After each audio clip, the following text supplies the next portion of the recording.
Recording in progress.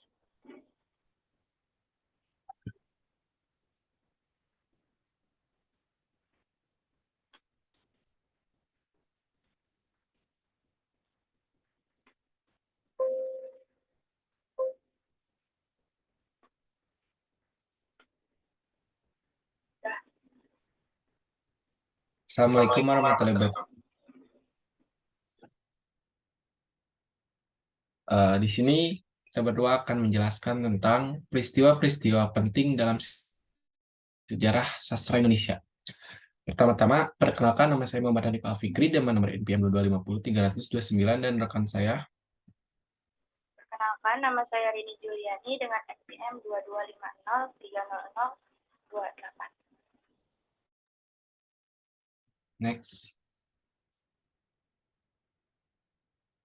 Next. Nah, di sini kita akan menjelaskan 5 poin. Peristiwa-peristiwa penting dalam sejarah sastra Indonesia. Yang pertama ada surat kepercayaan gelanggang, yang kedua ada lekra, yang ketiga ada manifest kebudayaan, yang keempat ada kredo puisi Surtaji CB, dan yang terakhir ada polemik sastra konstekstual. Untuk yang pertama akan dibacakan oleh rekan saya. Baik, yang pertama ada surat kepercayaan gelanggang.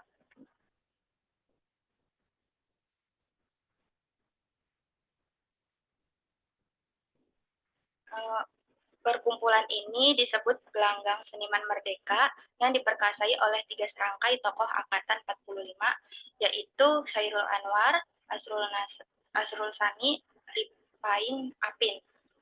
Nah, surat kepercayaan gelanggang ini dirumuskan pada tanggal 18 Februari tahun 1950.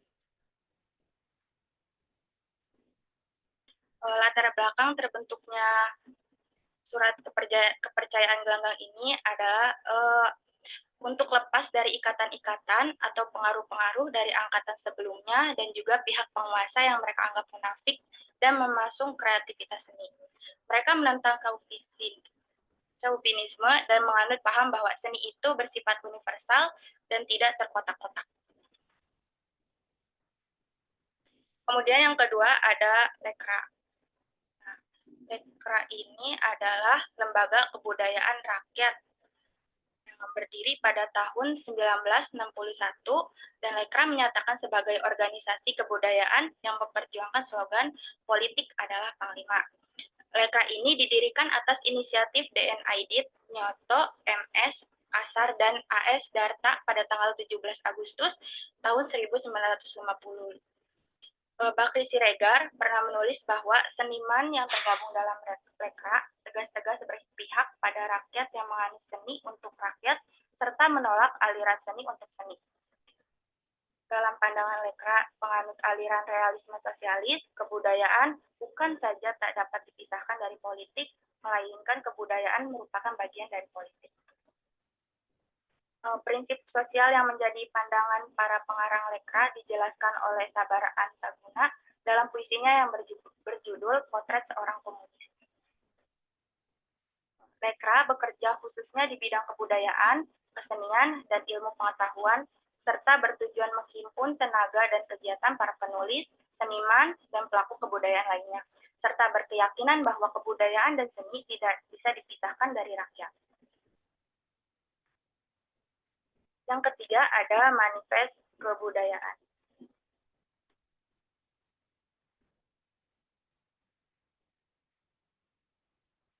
Keluarnya Manifesto Politik Republik Indonesia atau Manipol dengan ketetapan MPRS nomor 1/MPRS 1960 yang menetapkan 5 pokok sebagai garis besar haluan negara atau GBHN, yaitu Undang-Undang Dasar 1945, Sosialisme Indonesia, Demokrasi Terpimpin, Ekonomi Terpimpin, dan Kepribadian Indonesia yang kemudian dikenal Manipolistik memperbesar pengaruh PKI.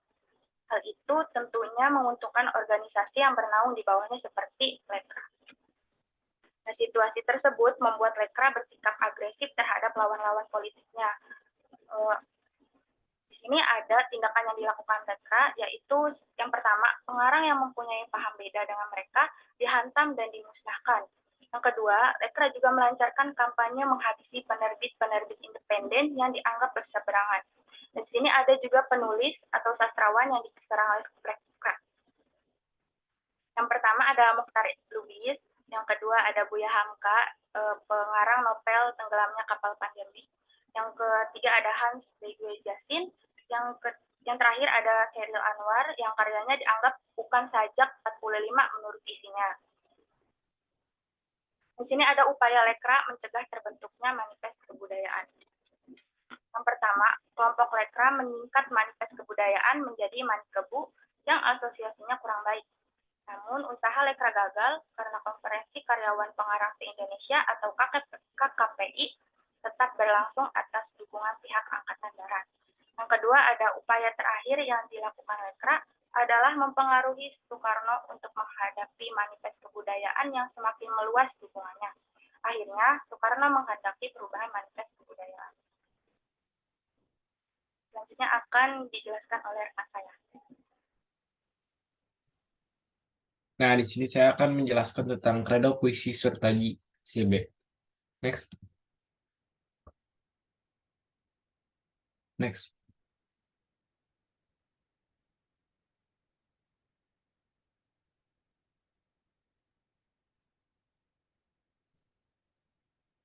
Selain menampilkan puisi-puisi lebih, puisi lebih menekankan kepada visual dan simbol bentuk pemberontakan. Kepada konvensi ialah menampilkan benda-benda konkret sebagai ekspresinya. Surtazi, Kozum Bahri, misalnya menampilkan daging segar yang masih ada darahnya, kemudian diberi judul luka. Kepada daging tersebut, bentuk ekspresi tersebut dikenal sebagai puisi konkret. Puisi yang memakai benda-benda konkret biasanya sedikit mungkin kata malah kalau perlu dihilangkan. Upaya lain dilakukan Surtaji dalam pembaharuan puisi di Indonesia ialah mencoba membebaskan kata dari pengertian-pengertian sehingga kata menjadi bebas kembali seperti hal bentuk puisi yang di awal yaitu mantra. Beberapa konsep puisi-puisi penyair kelahiran Rengat Riau ini tertuang dalam Kredo Puisi yang merupakan pengantar kumpulan puisinya O Amuk Kapak. Next.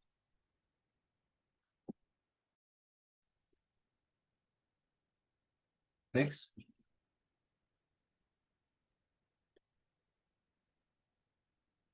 Bagaimana penjelmaan kredo puisi tersebut dapat kita lihat pada salah satu karya penyair yang dijuluki Presiden Penyair Indonesia ini dengan judul Tanah Air Mata. Jika teman-teman ingin melihatnya, boleh diklik link yang tadi. Dan yang kelima ada polemik sastra kontekstual. Next. Dalam edisi kedua, Agustus tahun itu, muncullah artikel Ali Syabana menuju masyarakat dan kebudayaan baru, yang kemudian mengundang reaksi banyak pihak. Next.